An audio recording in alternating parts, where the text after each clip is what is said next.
Hello, everyone. I'm Emily. Hello, Emily. Hi, everyone. It's so great to be here with you all today. We are ready for another amazing chat. We really are. And today we have a topic that is so important. It's something every single English learner thinks about. Oh, yeah. I know exactly what you mean. Today, we are talking about how to start a conversation in English. Exactly.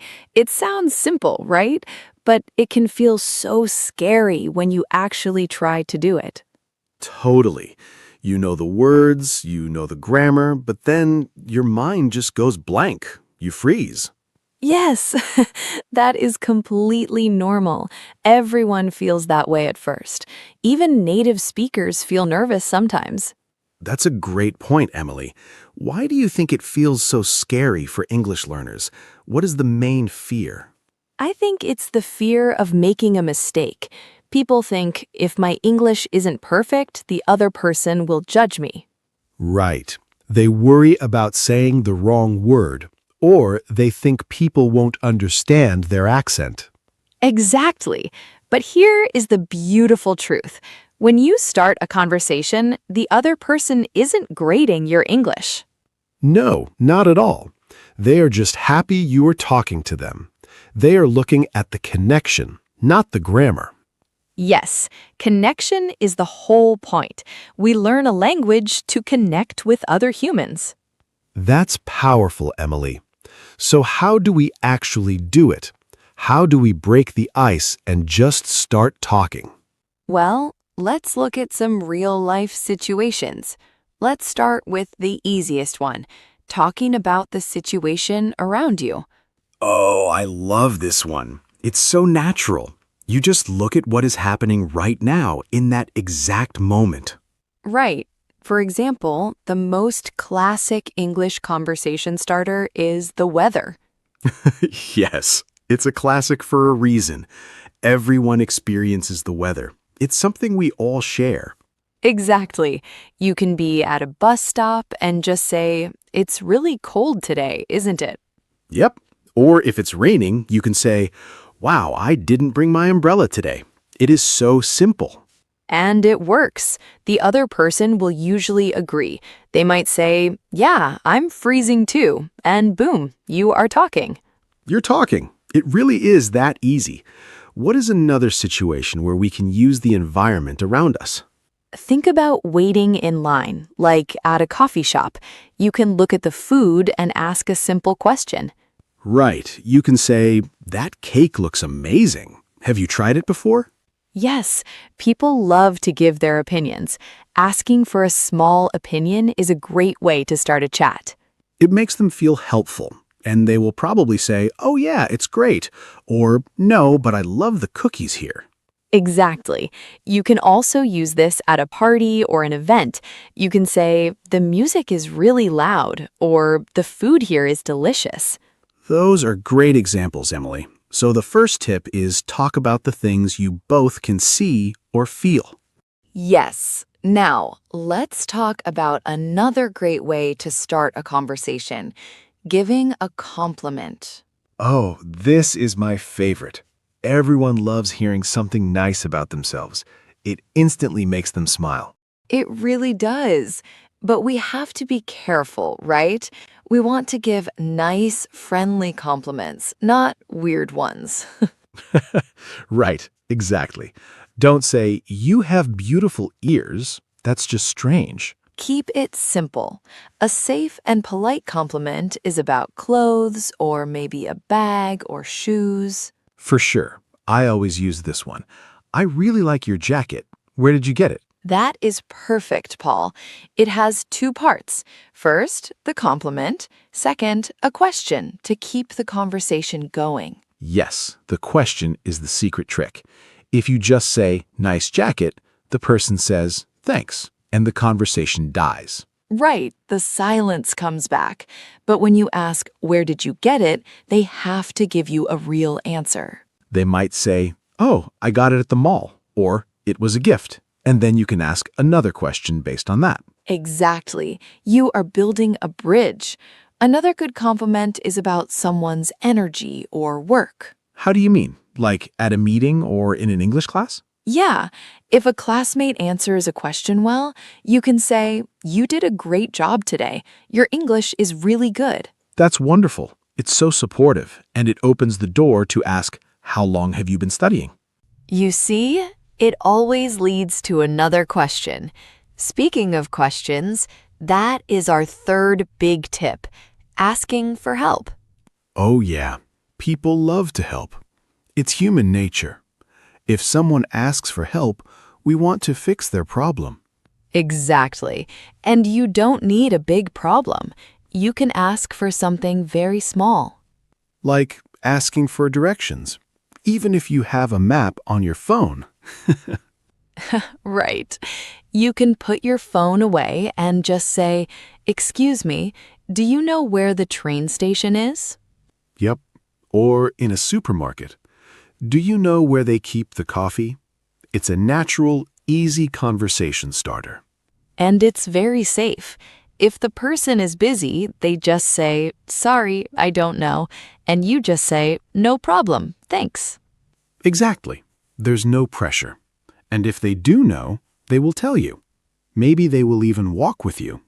That happens a lot. You start talking while you walk. It's a great way to practice your English in the real world. So, we have the weather, giving compliments, and asking for help. These are all amazing practical tools. Yes, they are. But having the tools is only half the battle. The other half is in our minds. The mindset.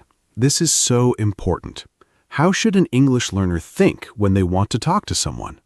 The best mindset is curiosity. Be genuinely interested in the other person. I love that. When you are curious, you stop thinking about your own fear. You focus on them instead. Exactly.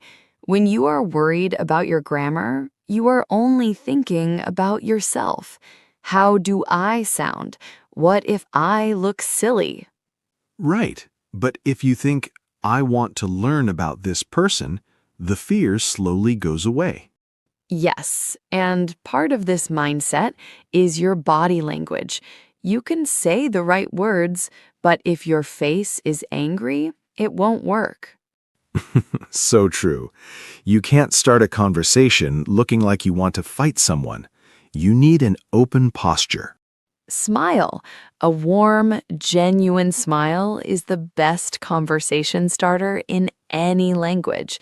It means I am safe and friendly. Totally. Eye contact is important too. Don't look at the floor. Look at the person, smile, and just say hi.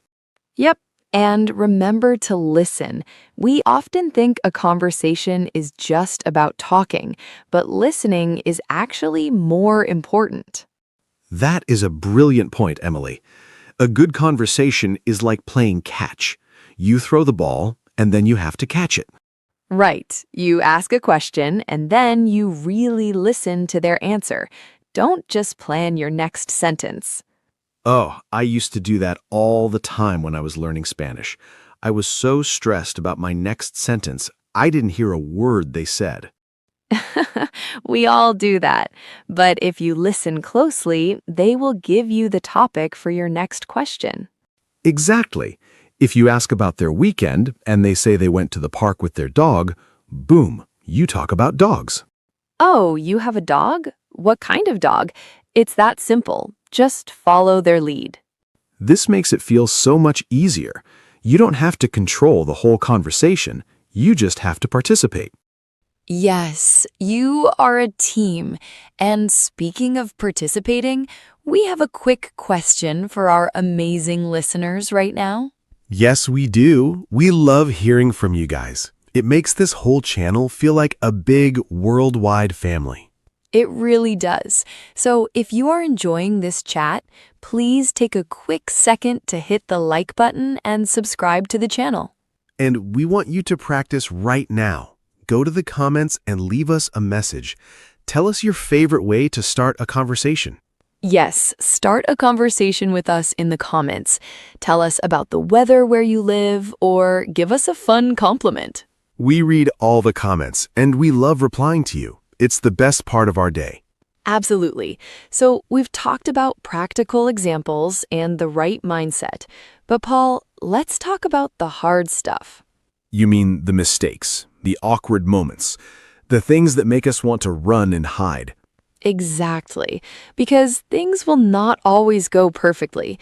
What happens if you try to start a conversation and the person doesn't understand you? Oh man, that is the worst feeling. You ask a question and they just look at you with a confused face. It feels terrible. Your face gets hot. You want the ground to open up and swallow you. Yes, but we have to view this wisely. A confused face does not mean your English is bad. Exactly. Usually it just means they didn't hear you clearly. Maybe there was background noise, or maybe you spoke too quietly because you were nervous. Right. So what is the best thing to do in that moment? Do you run away? No, you just take a breath, smile again, and repeat yourself, maybe a little louder and slower. Just say, "Sorry, I'll say that again." You can even use your hands to point or gesture if it helps.